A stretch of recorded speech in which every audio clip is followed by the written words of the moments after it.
오늘 은혜 나누실 하나님의 말씀은 요한복음 1장 40절부터 51절까지 말씀입니다. 우리 한번 지난 시간까지의 요한복음 내용을 잠깐 살펴보고자 합니다. 우리 1절에서 5절까지는 예수는 천지를 창조하신 하나님이란 사실을 알아보았습니다. 그리고 6절부터 14절까지는 예수님이 하나님으로서 세상에 그들을 구원하러 왔지만 세상 사람들이 그를 알아보지 못했다고 하고 있습니다. 자, 15절부터 23절까지는 세례 요한이 예수님을 증거하자 유대인들이 조사단을 파견하여서 세례 요한에 대해서 꼬치꼬치 캐묻습니다. 자, 24절부터 28절까지는 세례 요한이 유대인들의 조사단의 질문에 대답하면서 그는 내 뒤에 오시는 분의 신발끈을 풀 만한 자격도 없다고 자기를 소개하고 있습니다. 자, 29절부터 34절은 그 예수님이 세례 요한 자기에게로 오시는 것을 직접 눈으로 보면서 그 세례 요한이 그분에 대해 제자들에게 증언하는 장면입니다.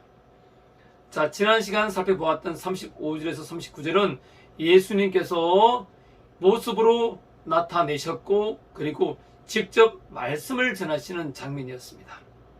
자, 오늘은 40절부터 51절까지의 말씀을 볼 텐데요. 하나님께서 우리에게 전해주시고자 하시는 뜻이 무엇인지 깊이 깨닫는 시간 되었으면 좋겠습니다. 자, 40절 보겠습니다. 요한의 말을 듣고 예수를 따라간 두 사람 가운데 한 사람은 시몬 베드로와 형제간인 안드레였다라고 하고 있습니다. 우리 36절과 37절 보면요, 세례 요한이 예수께서 지나가시는 것을 보고서 보아라 하나님의 어린 양이다 라고 말하자 두 제자가 세례 요한과 함께 서 있다가 세례 요한이 하는 말을 듣고 예수를 따라가기 시작했습니다. 오늘 보면 40절에 그 예수를 따라간 두 사람 가운데 한 사람이 바로 시몬 베드로와 형제간인 안드레라고 소개하고 있습니다. 자, 이제 우리는 기독교의 첫 출발을 보고 있는데요. 안드레가 사도 요한과 함께 예수님의 첫 제자로서 교회의 첫 출발의 신호탄을 쏘았음을 알 수 있습니다. 자, 사도 요한은 어떻게 그리스도의 제자들이 조금씩 늘어가게 되는지를 보여주면서 교회의 시작을 알리고 있는 것입니다. 자, 이제 안드레가 형을 전도하는 장면으로 이어집니다. 자, 41절입니다. 이 사람은 먼저 자기 형 시몬을 만나서 말하였다. 우리가 메시아를 만났소. 메시아는 그리스도라는 말이다. 자, 안드레는 예수님이 하나님의 아들임을 알게 되자 즉시 자기 자신의 형제 베드로를 데리고 온 것입니다. 자, 이는 곧 믿음의 본질을 보여주는 것인데요. 즉, 믿음은 그 빛을 안에 감추거나 꺼버리는 것이 아니라 사방으로 퍼뜨린다는 것입니다. 안드레는 겨우 하나의 불꽃이었을 뿐이지만 그는 그 불꽃으로 자신의 형제를 밝게 해주었던 것입니다. 아직 우리들 가운데 예수 그리스도에 대해서 잘 모르시는 분들도 계시고 깊이 만나지 못한 분들도 계시리라 믿습니다. 하지만 예수 그리스도를 전인격적으로 만난다면 얘기는 달라질 것입니다. 예수 그리스도를 전인격적으로 만나게 되면요, 가치관이 바뀝니다. 그리고 내가 세상에 온 것이 그냥 온 것이 아니라 창조주께서 온 우주를 창조하시면서 나를 창조하셨음을 믿게 되고 이 땅의 삶도 하나님이 주신 선물인 삶임을 알게 되며 육체를 벗은 후에 삶도 있음을 우리는 알게 되는 것입니다. 예수님을 믿는 사람은 영원한 천국에서 살게 된다는 사실을 알게 되는 것이죠. 그리고 진정한 행복이 무엇인지 깨닫게 되는 것입니다. 그래서 우리는 그 빛을 발견한 사람으로서 안드레처럼 다른 사람들로 하여금 우리가 경험한 그 빛을 전해주려고 애쓰는 것입니다. 안드레는 그 빛을 그의 사랑하는 형제 베드로에게 전해고자 했던 것입니다. 자, 베드로는 사실 기독교 역사에 있어서 큰 역할을 하게 되는데요. 탁월한 인물이 될 베드로에게 안드레의 전도를 통해서 그리스도를 알게 하신 하나님의 계획에 주목할 필요가 있습니다. 우리가 예수를 만났고 지금 이렇게 예배를 드리는 것도 다 하나님의 은혜가 아니겠습니까? 하나님의 계획하심과 개입하심에 따라 우리가 이런 모임에 참석할 수 있게 되었다는 것입니다. 하나님 일에는 결코 우연이 없습니다. 우리가 만난 것도 하나님의 입장에서는 다 계획된 것입니다. 우리 41절 다시 한번 읽어볼까요? 자, 이 사람은 먼저 자기 형 시몬을 만나서 말하였다. 우리가 메시아를 만났소. 메시아는 그리스도라는 말이다. 자, 안드레는 형 시몬을 만나자마자 메시아를 만났다고 합니다. 메시아는 그리스도라는 말이라고 관로 안에 설명을 하고 있습니다. 왜 안드레는 형을 만나 우리가 메시아를 만났다고 흥분해서 말을 할까요? 자, 메시아라는 말은 기름을 부은 자라는 그런 뜻의 히브리어입니다. 헬라어로는 그리스도라고 합니다. 자, 유대인들은 하나님께서 한 왕에게 기름을 부어 세우실 것이고 그 왕 아래서 자신들이 온전하고 영원한 복을 얻게 되리라는 것을 믿고 소망하고 있었습니다. 그래서 하나님께서는 여러 가지 재난과 환난의 무거운 짐에 억눌려 있던 그들의 마음을 일으켜 세우셔서 메시아를 대망하게 하셨고 메시아가 오실 때가 가까웠다는 것에 대해서 그들에게 더욱더 분명하게 계시하셨습니다. 그들은 자기들을 로마의 압제에서 벗어나게 해줄 메시아를 간절히 기다리고 있었습니다. 그래서 안드레는 형에게 자기가 메시아를 만났다고 흥분해서 말한 것입니다. 한마디로 우리를 로마의 압제에서 구원해줄 구원자가 나타나셨다라고 하는 것입니다. 자, 우리가 삶을 깊게 생각하지 않고 밖으로 드러나는 표면적인 것만 생각할 때 이 땅의 삶이 다라오입니다. 그래서 오직 돈 하며 사는 것입니다. 하지만 생을 조금 더 깊이 들여다본다면 우리의 진정한 고민인 죽음의 문제를 해결하지 않고는 마음속 깊이 자리 잡고 있는 인생의 근원적인 불안은 결코 제거되지 않으면 알 수 있습니다. 그 죽음의 문제를 예수님께서 해결해 주신 것이며 이 땅에서 진정한 행복을 누리며 살 수 있는 길을 제시해 주신 것입니다. 여러분 지금 진정으로 행복하십니까?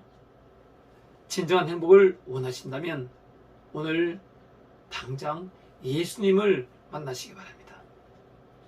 그 예수님을 만난 안드레가 그 행복의 진리를 전해주기 위해 형을 데리고 예수님께 갑니다. 자, 42절입니다. 그런 다음에 시몬을 예수께로 데리고 왔다. 예수께서 그를 보시고 말씀하셨다. 너는 요한의 아들 시몬이로구나. 앞으로는 너를 게바라 부르겠다. 게바는 베드로 곧 바위라는 말이다. 자, 예수님은 안드레도 처음 보았지만 사실 시몬도 처음 보았습니다. 그런데 그를 보시고 말씀하셨습니다. 여기서 보시고라는 표현은 오늘의 뜻은 주목하다, 눈여겨보다라는 의미입니다. 예수님께서 시몬의 성격이나 사람됨을 통찰하셨음을 시사합니다. 앞으로도 계속해서 살펴보겠지만 예수님은 그냥 인간이 아니라 우리와 천국에서 함께 사시려고 하나님이 사람을 몸에 입고 오신 분이시기 때문에 사람의 모든 마음들, 생각들 훤히 꿰뚫어 보십니다. 예수님은 시몬이 앞으로 어떻게 변할지도 미리 다 알고 계셨던 것입니다.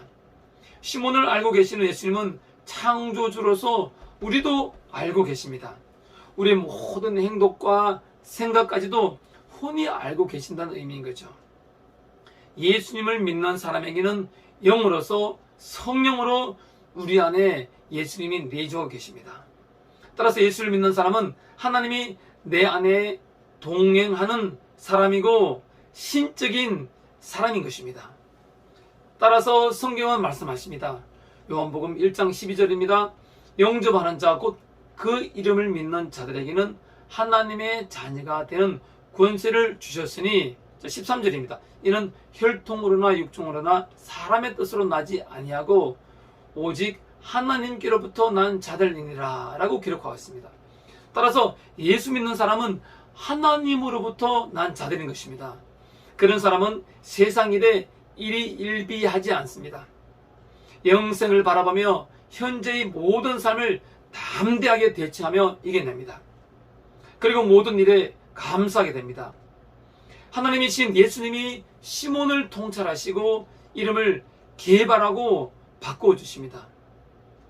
예수님은 장차 반석이 되게 하실 것이기 때문에 시몬을 베드로라고 이름을 붙여주신 것입니다. 예수께서는 시몬이 장래에는 지금의 모습과는 판이하게 다른 인물이 되어 있으리란 사실을 미리 알고 계셨던 것입니다. 그리스도께서는 시몬의 아버지가 지위나 신분이 높은 자였기 때문에 그를 언급하신 것이 아니라 도리어 시몬이 별로 내세울 것 없는 집안, 그런 사람들 가운데 별 존중을 받지 못했던 집안에서 태어났지만 그러한 것이 자기가 시몬을 장차 견고하여 요동치 않는 담대한 인물로 만드시는 것을 방해하지 못할 것이라고 선언하고 계신 것입니다. 그러므로 복음서 기자는 그리스도께서 시몬에게 새 이름을 주신 것을 하나님의 예언으로 기록하고 있는 것입니다.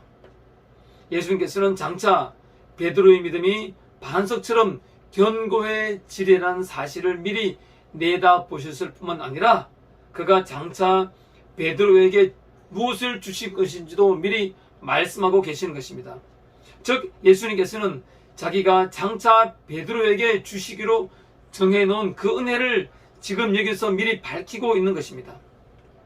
그런 까닭에 예수 그리스도께서는 게바가 지금 당장의 시몬의 이름이라고 말씀하시는 것이 아니라 장차 그렇게 될 것이라고 말씀하시는 것입니다. 자, 변화되기 이전의 시몬은 과격하고 승리가 급한 인물이었습니다. 또 예수님의 공생의 마지막 한 주간에 베드로는 자기 목숨을 위해 예수 그리스도를 3차례나 부인하는 나약함을 보이게 됐습니다. 하지만 그는 인간적인 약점들을 극복하고 초대 교회의 지도자로서 소명을 충실하게 감당하게 됩니다. 예수님 말씀대로 시몬이 성령의 역사하심으로 중생하여서 하나님의 아들인 게바로 바뀐 것입니다. 자, 여기서 우리가 주목해야 할 부분이 있는데요. 사람이 성령의 역사하심으로 중생, 곧 거듭남을 경험하게 된다는 것입니다. 여기서 문제가 발생합니다. 사람들은 교회 다니면 다들 거듭나서 새 사람이 되었다고 생각하지만 중생은 교회 다닌다고 되는 것이 아니라 성령 세례를 받아야만 하는 것입니다. 그러니까 성령님이 나에게 찾아오셔서 나를 뒤집어 놓는 사건이 있어야 한다는 얘기입니다. 그때는 눈물 콧물 다 빼놓습니다. 내 자신의 인생의 지난 발자취를 돌아보며 온갖 죄를 다 고백을 합니다. 새로운 사람이 되었다는 것입니다. 그 사람은 이 땅의 삶의 가치관과 세계관이 완전히 바뀌는 삶을 살게 되는 것입니다. 내가 이 땅에 우연히 온 것이 아님을 깨달아지고 내 삶의 진정으로 중요한 것이 무엇인지 알게 됩니다. 누가 시켜서 그렇게 되는 것이 아니라 자연스럽게 그렇게 되는 것입니다. 모든 사람과 사물이 사랑스러워 보이고 그렇게도 믿던 사람이 용서되고 품어줄 수 있게 됩니다. 마음이 온유해지고 눈이 부드러워집니다. 하지만 분명히 우리가 알아두어야 할 것은 그렇다고 해서 구름 위를 걷는 것처럼 붕 뜬 삶이 아니란 것입니다. 영적인 분별이 생깁니다. 일에 있어서는 철저해지고 상대에 있어서는 관대해집니다. 이 땅의 삶을 철두철미하게 최선을 다하며 살아가되 정직하게 삽니다. 무엇을 하더라도 올바른 삶을 살려고 합니다. 그리고 최종적으로 예수님을 따라 살게 됩니다. 바로 영혼 구원의 삶인 것입니다. 영혼 구원에 내 삶의 초점이 맞추어집니다. 영혼이란 단순히 육체의 반대되는 개념이 아닙니다. 성경에서 영혼은 우리의 육체를 포함한 전 인격을 말합니다. 물론 육체의 장막을 벗은 후에 영혼을 포함하면 당연합니다. 따라서 영혼 구원한다는 말은 이 땅에서의 삶에 있어서도 구원을 주고, 그리고 육체의 장막을 벗은 그 영생의 삶에서도 구원을 준다는 그런 말입니다. 따라서 성령으로 거듭난 사람은 무엇을 하더라도 최선을 다하며 최고의 결과를 추구합니다. 영혼 구원을 위해서입니다. 돈을 벌어도, 공부를 해도, 권력을 가지고 명예를 가진다 하더라도 나만을 위한 삶이 아니라 다른 사람, 인류를 위한 삶을 추구하게 되는 것입니다. 이런 현상은 억지로 되는 것이 아니라 거듭나면 자연스럽게 형성되는 삶의 패턴인 것입니다. 성령으로 거듭나서 성령 충만한 사시며 이 땅에서의 진정한 행복을 누릴 뿐만 아니라 영생의 삶까지 보장받으시는 저와 여러분 되시기를 간절히 소망합니다.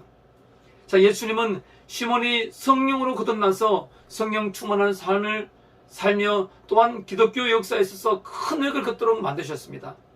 너는 요한의 아들 시몬이로구나, 앞으로는 너를 개바라 부르겠다고 하신 그리스도께서는 시몬에게 베드로란 놀라운 이름을 주셔서 베드로가 완전히 새 사람이 되었다는 것을 선언하고 계신 것입니다. 자, 성미가 급하고 나약한 베드로의 이전의 모습을 생각하고서 그를 하찮게 여겨서는 안 된다는 것을 보여주심으로써 사람을 변화시키는 예수님의 은혜가 얼마나 놀라운 것인지를 모든 세대를 향하여 선포하고 계신 것입니다. 예수님을 만나면 그 어떤 악한 사람도 변하게 되어 있습니다. 12제자 중 첫 번째 제자들, 즉 사도 요한, 그리고 안드레, 시몬, 이렇게 세 사람이 첫 제자가 되었습니다. 이제 다음날 두 번째 제자들이 형성이 되는데요, 43절 말씀을 보겠습니다. 43절, 다음날 예수께서 갈릴리로 떠나라고 하셨다. 그때 빌립을 만나서 말씀하셨다. 나를 따라오너라. 갈릴리라는 지명이 나오는데요, 자, 갈릴리는 이스라엘 북부 지방의 이름입니다. 이 지방은 예수님이 전도하던 주요 무대였고 대부분의 제자들이 이곳에서 배출되었습니다. 갈릴리는요, 사회적으로 어부와 같은 하층민들이 주로 거주하고 있던 곳이었기 때문에 갈릴리는 유다와 예루살렘 사람들에 있어서는 경멸과 조롱이 되는 대상이었습니다. 그러나 예수님은 주요 사역 무대를 갈릴리로 채택하셨습니다. 이렇듯 사회적으로 천대받고 경제적으로 착취당하는 갈릴리에서 예수님의 사역이 시작됐다는 사실은 구약의 성취라고 하겠습니다. 자, 예수님 오시기 전 약 700년 전에 이사야는 이렇게 기록하고 있습니다. 이사야서 9장 1절부터 2절인데요. 제가 읽어드리겠습니다.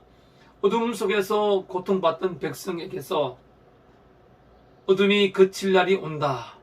옛적에는 주님께서 스불룬 땅과 납달리 땅으로 멸시를 받게 버려두셨으나 그 뒤로는 주님께서 서쪽 지중해로부터 요단강 동쪽 지역에 이르기까지, 그리고 이방 사람들이 살고 있는 갈릴리 지역까지 이 모든 지역을 영화롭게 하실 것이다 라고 예언하고 있습니다. 그 예언이 700년 후 예수님께서 나타나심으로 말미암아 성취된 것입니다. 예수님께서는 그 700년 전에 구약의 약속을 성취할 뿐만 아니라 하나님의 뜻을 떠나 유대교를 파괴하고 새로운 교회 공동체를 만들고자 하셨습니다. 그래서 예수님은 갈릴리로 떠나려고 하셨던 것입니다. 그때 빌립이라는 인물을 만나게 됩니다. 바로 이 만남들을 통해 새언약 공동체인 교회가 시작되었으며 지금도 하나님 나라가 확장되고 있는 것입니다. 하나님은 우리를 통해서 그 하나님 나라를 확정하고 계시는 것입니다. 자, 빌립에게 나를 따라오너라 라고 하십니다. 자, 창조주이시자 하나님이신 예수님이 나를 따라오너라고 하신 이 말씀 한마디로 인해서 빌립의 마음은 그리스도를 따르고자 하는 열망으로 불타올랐습니다. 많은 사람들에게 하나님의 말씀은 그들의 귓전을 스치고 지나가는 공허한 소리에 불과할 뿐이지만 하나님으로부터 택함을 받은 사람에게는 성령의 비밀한 은혜가 그 사람에게 생명을 불어넣어서 사람들의 모든 지각에 감동을 주고 이에 사람들은 하나님이 그들을 어디로 부르시든 따르고자 하는 마음을 먹게 되는 것입니다. 자, 빌립에 대한 부르심은 모든 사람에 대한 부르심의 전형인 것입니다. 예수님은 수많은 경로와 형태를 통해서 우리를 부르십니다. 우리는 삶 가운데 이해할 수 없는 일들을 참으로 많이 겪게 되는데요. 그 사건들을 단순하게 볼 것이 아니라 그 이면에 있는 깊은 뜻과 배경을 짚어볼 필요가 있는 것입니다. 우리를 창조하신 하나님은 당장 1분 뒤 1도 모르는 우리에 비해서 온 우주를 창조하셨으며 온 우주의 종말까지도 그분의 주관하에 이루어짐을 우리는 기억해야 합니다. 자, 9일날 오후 광주 동구 학동의 한 철급 작업 중이던 건물이 붕괴되면서 도로 위로 건물 잔해가 쏟아져 시내버스 등이 매몰되는 사고로 버스 승객 9명이 사망하고 8명이 중상을 입는 참으로 안타까운 일이 있었습니다. 사망자 중에는 동아리 후배들을 만나고 학교에서 집으로 돌아가던 고등학교 2학년 남학생, 그리고 아들 생일에 장을 보고 집으로 향하던 60대 어머니 등이 포함된 것으로 전해졌습니다. 이들이 이런 사고가 일어날 줄 알았다면 과연 이 버스를 탔을까요? 우리는 한치 앞을 내다볼 수 없는 그런 존재입니다. 살면서 힘들고 어렵고 고난을 경험할 때가 얼마나 많습니까? 그런 걸 우리가 미리 다 알고 있었습니까? 아니란 얘기죠.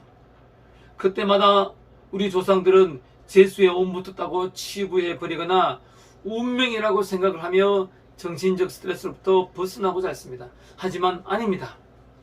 그 모든 사건들을 통해서 하나님은 하나님을 찾으라는 신호를 보내시고 계신 것임을 우리는 기억해야 합니다. 인간은 마치 이 땅에서 영원히 살 것처럼 오만하고 교만하지만 누구에게나 살면서 고통은 파도가 끊임없이 밀물과 설물을 이루듯이 우리 인생의 고난의 파도도 끊임이 없습니다. 이러한 인생의 희노애락과 흥망성쇠 그리고 그 고통을 인류는 경험해 오면서 종교라는 것을 만들어냈습니다. 그 종교에는 너무나도 깊고 오묘한 깨달음이 내포되었습니다. 인류의 몇천 년의 인고의 세월을 통한 철학의 최고의 축적이 바로 종교인 것입니다. 그 깊이는 가히 상상을 초월합니다. 공부하면 할수록 깊은 깨달음의 진수를 맛보게 되고 황홀감까지 느끼게 됩니다. 하지만 인류가 만들어낸 종교에는요, 딱 하나의 한계가 있습니다. 무엇이냐? 바로 죽음의 문제를 관념적으로 제시했지 실제적으로 해결해 주지 못했다는 것입니다. 하지만 기독교는 사람이 만들어낸 철학의 소산물이 아니고 신념의 결과도 아닌 온 우주의 창조와 종말을 주관하시는 하나님이 인간에게 직접 오셔서 생명을 제시했기에 종교가 아닌 생명 그 자체가 바로 기독교인 것입니다. 따라서 우리는 인간이 어디에서 왔으며 어디로 가는지 확실히 제시해 주시는 하나님의 말씀을 믿어야 하고 예수님을 믿어야 합니다. 그래야만 우리는 참 생명을 살 수 있는 것입니다. 저마다 진리가 여기에 있다고 하지만 오직 진리는 예수님에게만 있는 것임을 기억해야 합니다. 그러므로 이해할 수 없는 일들이 우리에게 일어날 때 나를 따르라는 예수님의 음성인 줄 알고 오늘 빌립처럼 예수님을 따르는 삶을 사시는 저와 여러분 되시기를 간절히 축원드립니다. 자, 44절에 빌립에 대해서 짧게 소개하고 있습니다. 44절, 빌립은 베세다 출신으로 안드레와 베드로와 한 고향 사람이었다. 자, 베세다라는 동네 이름의 뜻은 사냥이나 고기잡이 하는 집이라는 뜻입니다. 베세다는 갈릴리 호수의 근처에 위치하고 있습니다. 마태복음 11장 21절을 보면요, 고라시나 너에게 화가 있다. 이게 고라신도 지역 이름입니다. 그리고 베세다야 너에게 화가 있다. 너희 마을들에서 행한 기적들을 두로와 시돈에서 행하였더라면 그들은 벌써 굵은 베옷을 입고 죄를 쓰고서 회개하였을 것이다. 그래서 그리스도께서 베세다라는 동네를 얼마나 혹독하게 경고하고 저주하시는지 볼 수 있습니다. 그런데 왜 예수님이 그렇게도 베세다를 저주하셨을까요? 거기에는 이유가 있는데요. 베세다에서 예수님은 오병이어의 기적을 일으키셨으며 또한 빵 7조각과 고기 몇 마리로 4,000명을 먹이셨고 소경을 치유하신 기적을 일으킨 장소가 바로 베세다였습니다. 그래서 많은 베세다 사람들이 예수님을 따랐던 것입니다. 그런데 문제는 일용할 양식을 주심을 보고 예수님을 추종하였지 예수님이 주시는 진리를 따른 것이 아니라는 것입니다. 신앙보다는 육체적 욕구를 추종한 베세다를 위시한 갈릴리 사람들을 예수님께서는 저주하셨던 것입니다. 오늘날의 기독교의 잘못된 부분이 바로 이것입니다. 그저 복 타령입니다. 기독교는 복을 따르는 종교가 맞습니다. 하지만 그 복이라는 것이 세상 사람들이 샤머니즘적으로 말하는 그런 복이 아닌 영생의 복인 것입니다. 영원한 복을 제시하는 종교가 바로 기독교인데 사람들은 예수님을 따른다고 하면서 잘 먹고 잘 사는 것만이 복이라고 생각하고 예수를 따르니 교회를 다니는 집사라고 하고 장로라고 하면서 온갖 사기는 다 치고 있는 것이 바로 현실 아닙니까? 그런 사람들은 교회에 다니는 사람이지 예수를 따르는 사람이 아닌 것입니다. 철저히 회개하지 않으면 그런 복만을 추구하는 사람들은 결코 천국에 들어가지 못합니다. 그래서 거듭나야 하는 것입니다.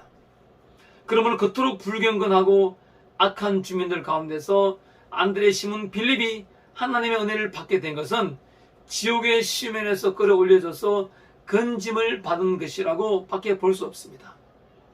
그리스도께서 그들을 그 깊은 시면에서 끌어올리신 후에 지극히 존귀하게 하셔서 사도들로 삼으신 것은 정말 특별한 은혜인 것입니다. 우리 또한 마찬가지입니다. 우리의 지난 삶을 돌아보면 어떻습니까? 그걸 비디오로 하나도 빠짐없이 다 찍어서 여기 이 자리에서 보여준다면 얼마나 낯이 뜨거울까요? 낯이 뜨거운 정도가 아니라 차라리 죽고 싶지 않을까요? 여러분들은 모르겠지만 저는 그런 삶을 살아왔습니다. 젊은 나이에 돈에 환장했어요. 정상적인 방법을 모색하지 않고 일확천금을 바라보고 다단계를 오랫동안 했습니다. 오직 돈이 인생의 목표였고 성공의 척도였습니다. 첫 단추가 잘못 끼워지니 이후의 인생은 피폐할 수밖에 없었습니다. 예수를 믿어도 온전히 만나지를 못하고 거듭나지 못했기에 예수를 믿으면서도 돈 하는 인생을 살았던 것입니다. 결과는 참으로 암담했습니다. 하지만 이제 예수님을 온전히 만나 인생의 한계와 진리를 깨닫게 되었습니다. 허무하고 무상한 인생의 끝을 경험했던 것입니다. 그리하여 인생을 가장 행복하게 사는 길은 오직 예수님 닮아서 그 예수님을 따르는 길임을 뒤늦게 깨달았습니다. 그 길은 남을 위해서 사는 길입니다.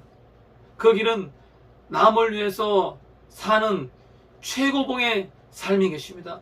그건 바로 예수 그리스도를 따르는 길이고 예수 그리스도처럼 다른 사람의 영혼을 구원하는 삶임을 저는 뒤늦게 깨닫게 되었습니다. 이 모든 것이 저주의 땅에서 새 사람을 택하셔서 제자로 삼으신 예수님의 은혜가 바로 저에게도 임한 것입니다. 그 은혜를 받게 되니 공부를 해도 사업을 해도 돈을 벌어도 권력과 명예를 가져도 그 목적은 오직 영혼 구원임을 깨닫게 된 것입니다. 영혼 구원이라는 것은 앞서도 말씀드린 것처럼 죽음 이후 사후의 영혼만을 얘기하는 것이 아닙니다. 이 땅에서 육체의 삶도 영혼이라고 말씀드렸습니다. 삶의 낙이 오직 보이는 것, 돈, 권력, 명예만을 위해 불나방이 불량에 날아가듯 그런 인생을 사는 인생은 참으로 불행하기 그지없습니다.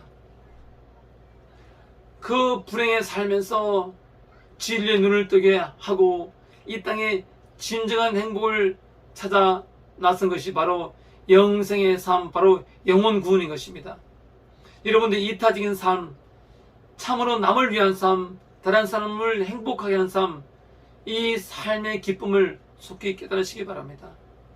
그리고 이러한 베스다 주신과 같은 우리를 하나님께서 택하시고 부르신 하나님의 그 은혜를 늘 기억하시기 바랍니다. 45절에 빌립이 나다넬을 만나는 장면이 소개되고 있습니다. 빌립이 나다넬을 만나서 말하였습니다. 모세가 율법책에 기록하였고 또 예언자들이 기록한 그 분을 우리가 만났습니다. 그분은 나사렛으로 요셉의 아들입니다. 라고 하고 있습니다. 그리스도의 나라가 처음부터 모든 면에서 희왕찬란하게 장엄하게 시작되지 않았습니다. 작고 초라하게 시작됐습니다. 하지만 그 가운데 하나님의 영광은 더 밝게 빛나고 있음을 우리는 알 수 있습니다. 이 작은 씨앗이 2000년을 흘러 오늘의 우리에게까지 전해져서 우리가 예수님을 믿어 영생을 누리게 된 것은 오직 하나님의 은혜인 것입니다. 안드레에게서 볼 수 있었던 다른 사람들을 세우고자 하는 열심을 빌립에게도 볼 수 있습니다.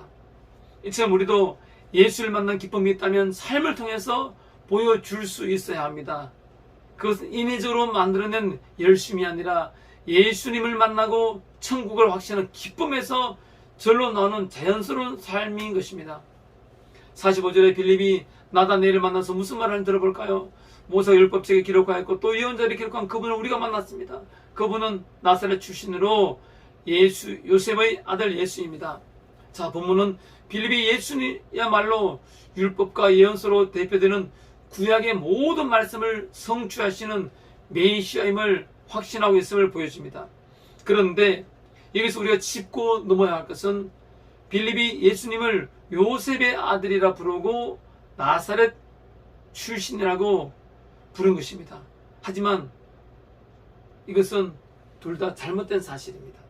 첫째, 예수님은 나사렛에서 태어난 것이 아니라 베들레헴에서 태어났습니다. 그래서 베들레헴 출신입니다. 나사렛은 예수님이 성장한 곳입니다. 둘째, 예수님의 아들이라는 표현은 법적으로 맞지만 예수님의 신적 기본과 본성을 볼 때 아직 빌립이 예수님이 성육신하신 하나님이라는 사실을 알지 못했음을 보여주고 있습니다. 빌립이 그리스도를 요셉의 아들이라고 말한 것과 나사렛이 그리스도가 나신 곳이라고 한 것은 잘못 말한 것이었습니다. 하지만 그는 나다나엘을 다름이 아닌 하나님에게로 인도하였습니다. 여기에서 우리는 말씀을 전하는 것의 주된 목적이 우리가 전하는 말씀을 듣는 자들을 어떤 식으로든 그리스도께로 나오게 하는 데 있다는 것을 알게 됩니다. 그리스도에 관하여 치밀하고 정교한 논증들을 제시해야지만 전도를 할 수 있는 게 아닙니다. 삶은 따라주지 않으면서 유창하고 달변으로 그리스도를 소개하기보다는 빌립처럼 말은 잘못하고 조금 실수했다 하더라도 참 그리스도를 전하는 것이 더 낫습니다. 말하는 것이 습들고 무지한 그리고 가난하고 비움이 없을지라도 자신이 경험한 예수 그리스도 천국에 대한 기쁨과 감격을 사랑하는 사람들에게 삶으로 말로 전하는 것이 곧 그들의 영혼을 구원하는 전도인 것입니다. 하지만 예수님에 대해서 정확하게 알 필요는 있습니다. 빌립이 열정은 강했지만 예수님에 대해서 정확하게 몰랐기 때문에 나다나엘로부터 반론을 받습니다. 46절입니다. 나다나엘이 그에게 말하였다. 나사렛에서 무슨 선한 것이 나올 수 있겠소? 빌립이 그에게 말하였다. 와서 보시오. 나다나엘은 자기에게 전도하는 빌립에게 나사렛에서 무슨 선한 것이 나올 수 있냐고 반문합니다. 왜냐하면 나다나엘은 율법을 연구하는 자였기에 메시아가 유대 베들레헴에서 탄생할 것을 알고 있었던 것입니다. 자, 미가 5장 2절 말씀을 잠깐 보겠습니다. 자, 미가 선지자는요, 예수님 오시기 약 700년 전의 선지자입니다. 그가 이런 예를 합니다. 그러나 너 베들레헴 에브라다야, 너는 유다의 여러 족속 중에서 가장 작은 족속이지만 이스라엘을 다스릴 자가 내게로 나올 것이며 그의 기운은 아득한 옛날 태초에까지 거슬러 올라간다. 바로 예수님 말하지 않겠습니까? 자, 나다나엘은 경건한 자였지만 그라도 그리스도께로 나아가는 길이 막힐 뻔했던 것입니다.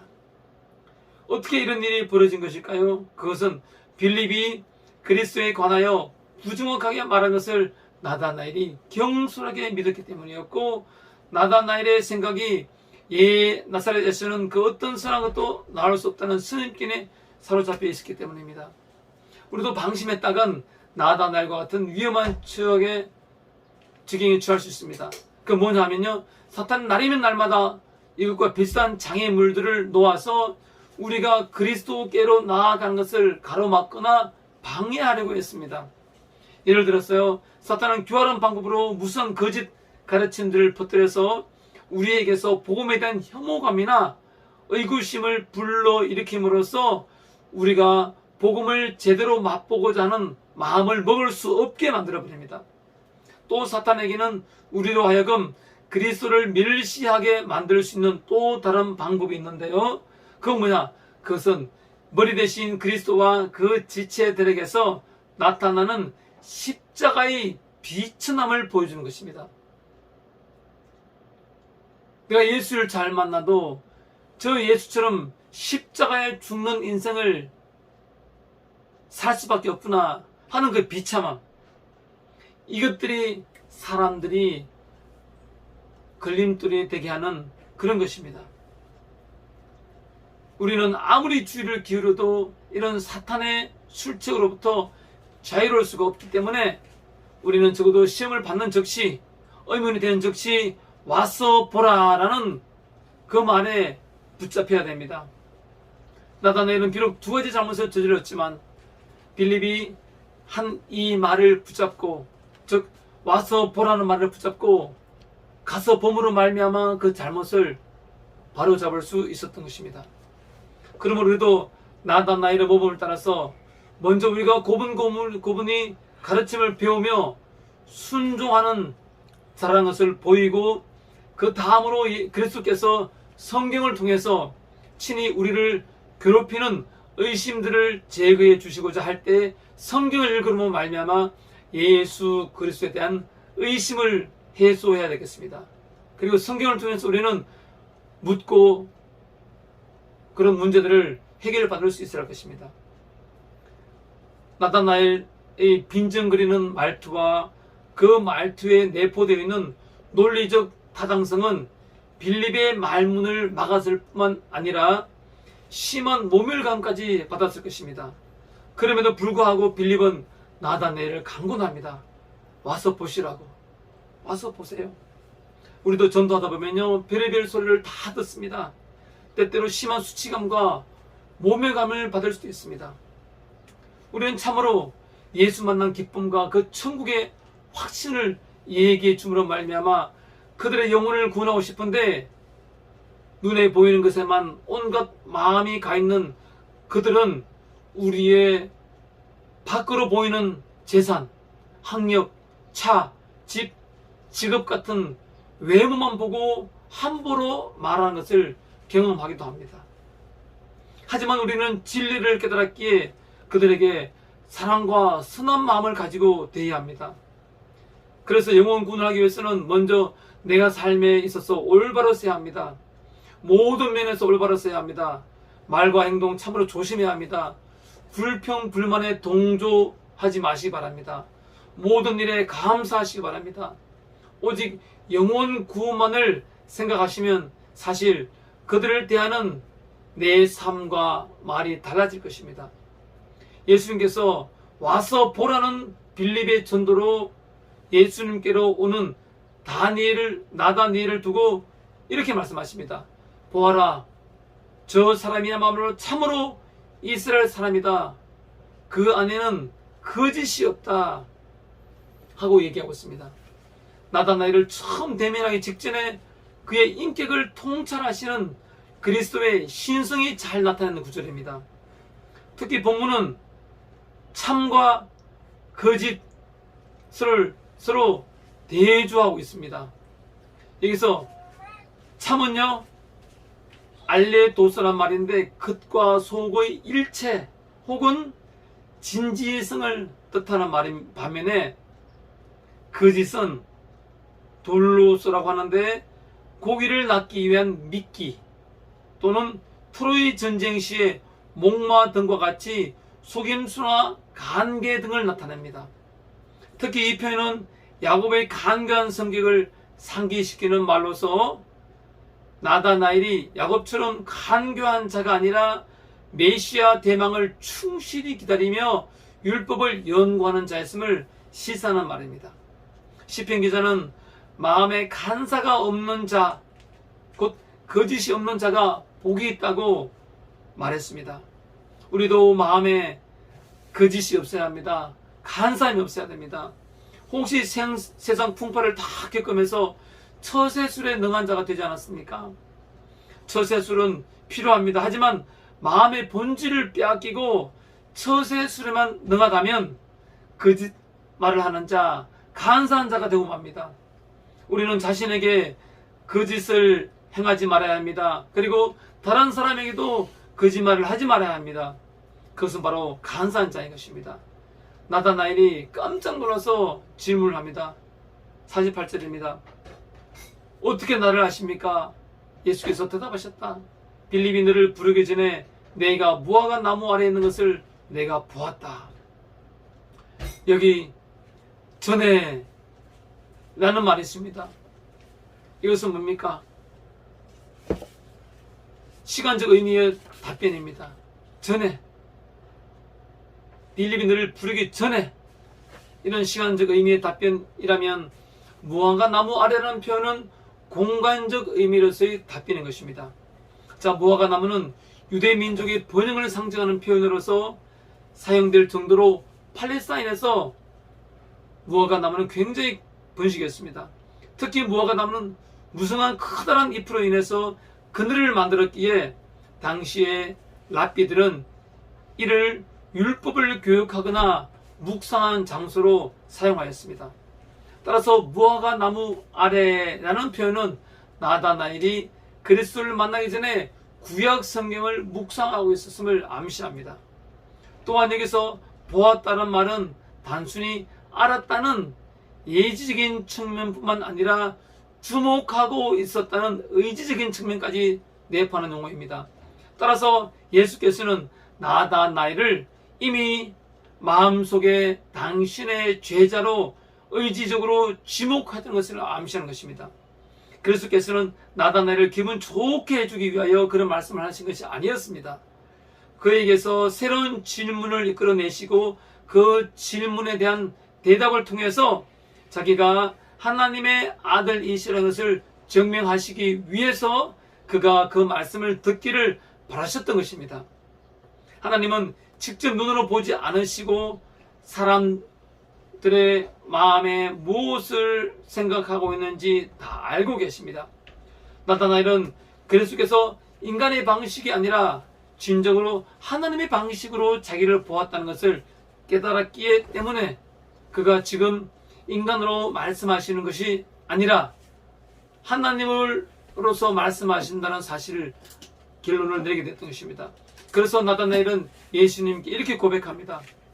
49절입니다. 선생님은 하나님의 아들이시오 이스라엘의 왕이십니다. 라고 말한 것입니다. 이것이 헬라어 아페크리테라는 것으로서 자력으로 판단하여 결정적으로 대답하다라는 뜻입니다. 나다나엘이 예수의 답변에 대해서 한가할 수 없는 힘에 이끌려서 그분이 바로 메시아라는 사실을 결정적으로 고백했다는 뜻입니다. 나다나엘은 자신의 마음을 샅샅이 꿰뚫어보고 만족시켜 주신 예수의 권위에 완전히 압도당하고 말았던 것입니다. 어느 누군가가 여러분의 과거와 미래를 다 말해준다면 얼마나 놀라겠습니까? 압도되지 않겠습니까? 예수님께서 압도당하고 있는 그에게 말씀하셨습니다. 내가 무화과 나무 아래 있을 때 내가 너를 보았다고 해서 믿느냐? 이것보다 더 큰 일을 내가 볼 것이다. 예수께서는 너무 쉽게 믿는다고 나다나엘을 책망할 것이 아니라 오직 도리어 의도적으로 그의 믿음을 인정하시는 말씀하심과 아울러서 그를 비롯한 모든 사람들에게 그들의 믿음을 확증해 줄 더 큰 증거들을 보여주시겠다고 약속하신 것입니다. 자, 51절입니다. 예수께서 그에게 또 말씀하셨다. 내가 진정으로 너에게 말한다. 너희는 하늘이 열리고 하나님의 천사들이 인자 위에 오르락 내리락 하는 것을 보게 될 것이다. 하늘이 열리고, 그래서 이 열리고의 원어는요, 한순간이라도 다침이 없이 항상 열려있는 상태를 가리킵니다. 이와 같이 하늘이 열린다는 표현은 하나님의 주권적인 역사로 인해서 인간과 하나님의 관계가 재확립되는 것을 의미한 것입니다. 이런 맥락에서 우리는 하늘이 열리고라는 말을 예수 그리스도를 믿는 자들, 곧 물과 성령으로 거듭난 자들이 하나님 나라를 보며 또한 그 나라를 소유하게 되는 축복을 받는 것을 의미한다고 이해할 수 있습니다. 천사들이 오르락내리락 한다고 하는 것은 그들은 하나님의 은총을 우리에게 가져다 주는 사역자들이라는 얘기입니다. 따라서 이러한 표현은 하나님과 사람들 간의 상호적인 교류를 나타내는 것입니다. 천사들이 인자 위에 오르락내리락 한다는 것은 그들은 오직 예수 그리스도를 섬기는 게 아니라 예수 그리스도와 그 영광을 위해서이긴 하지만 그의 몸된 교회 전체를 돌본다는 것입니다. 교회가 무엇입니까? 우리 모두가 교회 아닙니까? 천사들이 우리 모든 교회를, 우리 모두를 돌보고 있다는 것입니다. 즉, 이 구절의 요지는 온 인류가 전에는 하나님 나라 밖에 있었지만 이제 하늘 문이 우리에게 열려서 우리의 구원을 지켜주시는 자들로 임명된 천사들이 우리를 도와준다는 것입니다. 자, 오늘 말씀을 정리합니다. 오늘 우리는 예수님과 제자들이 만나는 장면을 목격했습니다. 예수님은 제자들을 부르셨고 제자들은 다른 사람에게 전도했습니다. 예수님은 우리도 부르셨습니다. 우리가 먹고 사는데 정신이 팔려 이 땅의 것에만 시선을 고정시키고 있다 보면 예수님의 부르심에 온전한 순종을 할 수 없어 진리의 말씀을 제대로 깨닫지 못하고 예수님도 인격적으로 만나지 못함으로 말미암아 이 땅에서의 진정한 행복과 자유를 누리지 못할 뿐더러 천국에도 갈 수 없는 것입니다. 따라서 우리는 예수님을 따라서 살아야 합니다. 내 모든 삶의 초점을 영혼 구원에 맞춰보시기 바랍니다. 그렇게도 사람들이 사랑스러울 수 없고 애틋할 수 없습니다. 영혼 구원을 위해서는 내가 삶의 모범이 되어야 됩니다. 무슨 일을 하든지 영혼 구원을 위해서는 최선을 다해야 하며 삶의 모범이 되어야 하며 올바르게 살아야 한다는 것입니다. 거짓말을 하는 사람이 되어서는 안 됩니다. 간사한 사람이 되어서는 안 됩니다. 비록 설사 가난하게 살지라도 고든 삶, 바른 삶을 살아야 한다는 것입니다. 그래야만 영혼을 구원할 수 있습니다. 나로 인해 한 영혼이 구원받는다면 그것만큼 큰 기쁨과 가치가 어디에 있을까요? 오늘 예수님께서는 제자들을 구원하시고 그 영혼을 구원하심으로 말미암아 제자로 삼으시고 우리에게 예수님이 제자가 되어서 영혼 구원의 삶을 살 것을 오늘 말씀을 통해서 우리에게 전해주고자 하신 것입니다. 저와 여러분, 이 땅의 짧은 삶을 살아가면서 무엇이 진정한 행복인지, 무엇이 진정한 가치 있는 삶인지 오늘 말씀을 통해서 꼭 깨달으시는 저와 여러분 되시기를 간절히 소망합니다. 기도하시겠습니다.